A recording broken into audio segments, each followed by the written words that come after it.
హైదరాబాద్ లో సంచలనం సృష్టించిన అలకనంద ఆసుపత్రి కిడ్నీ రాకెట్ కేసు తీగలాగుతున్న రాచకొండ పోలీసులు కీలక విషయాలను గుర్తించారు.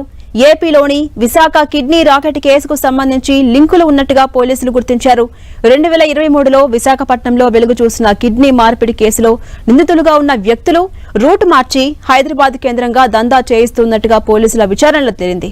అలకనంద ఆసుపత్రి కేసులో వైద్యుడు పెరుమాళ్ల రాజశేఖర్ అరెస్టుతో ఈ అసలు విషయం బయటపడింది. గతంలో విశాఖ కిడ్నీ రాకెట్ కేసులోనూ డాక్టర్ రాజశేఖర్ జైలుకెళ్లినట్టుగా పోలీసులు గుర్తించారు. వైద్యుడు రాజశేఖర్ కు సరూర్ నగర్ పోలీసులు నిన్న రిమాండ్ కు తరలించారు. విశాఖలో పాత కేసు ఉండడంతో ఎవరికీ అనుమానం రాకుండా హైదరాబాద్ లో దందా చేస్తున్నాడు. నెల్లూరు జిల్లా మిలిటరీ కాలనీకి చెందిన రాజశేఖర్ ప్రస్తుతం చెన్నైలోని సవితా మెడికల్ కళాశాలలో వైద్యునిగా కొనసాగుతున్నాడు. ఇక 2023 మే నెలలో ఏపీలోని విశాఖపట్నంలో కిడ్నీ రాకెట్ బయటపడింది. దర్యాప్తు క్రమంలో అప్పట్లో ఆపరేషన్లు చేసిన రాజశేఖర్ తో పాటు 10 మంది పైన అరెస్ట్ చేశారు. రాజశేఖర్ హైదరాబాద్ లోని కొన్ని కార్పొరేట్ ఆసుపత్రుల్లోనూ సేవలందిస్తున్నట్టుగా గుర్తించారు పోలీసులు. ఈ క్రమంలో రాజశేఖర్ జైలుకొల్లొచ్చాక కొన్ని నెలల పాటు సైలెంట్ గా ఉన్నాడు. డబ్బుకు ఆశపడి 2024 నుంచి పవన్ గ్యాంగ్ సూచనలతో హైదరాబాద్ లో కిడ్నీ మార్పిడి శస్త్రచికిత్సలకు అంగీకరించాడు. హైదరాబాద్ లో చేసే ఒక్కో ఆపరేషన్ కు గరిష్టంగా 5 లక్షలు తీసుకున్నట్టుగా పోలీసులు ప్రాథమికంగా గుర్తించారు. ఈ ఆపరేషన్స్ లో పాల్గొన్న కశ్మీర్ కు చెందిన మరో వైద్యుడు సాహిబ్ కోసం ప్రస్తుతం పోలీసులు గాలిస్తున్నారు. గతంలో విశాఖ కేసులో పవన్ అనే మధ్యవర్తి పేరు ప్రముఖంగా వినిపించింది. అలకనంద కేసులను విశాఖకు చెందిన పవన్, పూర్ణ, లక్ష్మణ్ కీలక నిందితులుగా ఉన్నారు. ఈ నేపథ్యంలో విశాఖ, హైదరాబాద్ లలో ఒకే ముఠా పనిచేస్తున్నట్టుగా పోలీసులు అంచనాకొస్తున్నారు. గతంలో అరెస్టైన వారందరి వివరాలు ఆరా తీయబోతున్నారు పోలీసులు. ఇక దందాలో కిడ్నీ దాతలు, గ్రహీతలు, వైద్యులు, పారామెడికల్ సిబ్బంది, ఆసుపత్రి నిర్ణయించడం అంతా పవన్ గ్యాంగ్ చూసుకుంటుంది. తన ఫోన్ నెంబర్ ఆచూకీ బయటపడకుండా నిందితుడు వైద్యులకు వాట్సాప్ లొకేషన్స్ పంపిస్తాడు. దాని ప్రకారమే వైద్యులు నిర్ణయించిన తేదీ, సమయానికి అలకనంద ఆసుపత్రికి వస్తారు. అయితే కిడ్నీ గ్రహీతల వివరాలు ఆసుపత్రుల నుంచి సేకరిస్తున్నారా అనే కోణంలో పోలీసులు ఆరా తీస్తున్నారు. మరోవైపు నిందితులు నిరుపేద కుటుంబాలను గుర్తించి కిడ్నీ దానమిచ్చేందుకు ఒప్పిస్తున్నారు.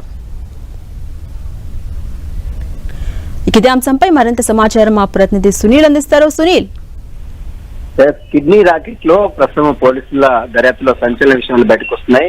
గత 6 నెలల నుంచి హైదరాబాద్ కేంద్రంగా ఆ కిడ్నీ దందా నడుపుతున్నట్టు కూడా ఇప్పటికే పోలీసులు చెప్తున్నారు. ఈ కేసులో ఇప్పటి వరకు 10 మందిని అదుపులో తీసుకొని వారందరినీ కూడా జ్యుడిషియల్ రిమాండ్ తరలించారు. ఇందులో ప్రధానంగా కిడ్నీ ఆపరేషన్లు చేసినటువంటి వ్యక్తిగా డాక్టర్ రాజశేఖర్ గా పోలీసులు గుర్తించారు. దీంతో పాటు హైదరాబాద్ తో పాటు వైజాగ్ కేంద్ర యొక్క ఆపరేషన్ ప్రైవేట్ హాస్పిటల్ తీసుకొని ఈ కిడ్నీ దందాకు తెరదీసినట్టు కూడా ప్రస్తుతం అయితే పోలీసులు కొన్ని ఎవిడెన్స్ కలెక్ట్ చేశారు. రాజశేఖర్ గతంలో కూడా అనేక కేసులు కూడా నమోదు కావడం కంటే కిడ్నీ ఆపరేషన్ కోసం హైదరాబాద్ లో 3 హాస్పిటల్ తీసుకున్నారు. అందులో మనం చూస్తున్నాం అలకనంద హాస్పిటల్, మరికొన్ని హాస్పిటల్ గతంలో జననీ హాస్పిటల్ కావచ్చు, అలకనంద హాస్పిటల్ కావచ్చు కిడ్నీ దందాకు తెరదీసి కూడా పోలీసులు దర్యాప్తులో వెల్లడైంది.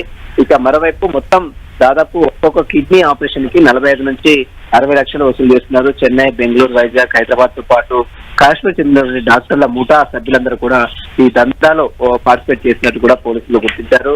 బ్రోకర్లు ఏర్పాటు చేసుకొని వారి ద్వారా గ్రహీతలని, కిడ్నీ డోనర్స్ ని కూడా తీసుకువచ్చి ఈ దందాకు తెరచినట్టు కూడా పోలీసులు కొన్ని ఎవిడెన్స్ కూడా కలెక్ట్ చేశారు. వీటి ఆధారంగా మరికొంతమంది కూడా అంటే ఈ అఫ్ఘానిలో ఉన్నటువంటి వారి కోసం కూడా పోలీసులు అయితే ప్రస్తుతం గాలిస్తున్నారు. వారందరి కోసం కూడా ఈ కిడ్నీ దందాకు తెరిచినటువంటి ప్రధాన సూత్రధారులు ఎవరు, పాత్రధారులు ఎవరన్న కూడా పోలీసుల దర్యాప్తు అయితే కొనసాగుతుంది. Right, thank you Sunil.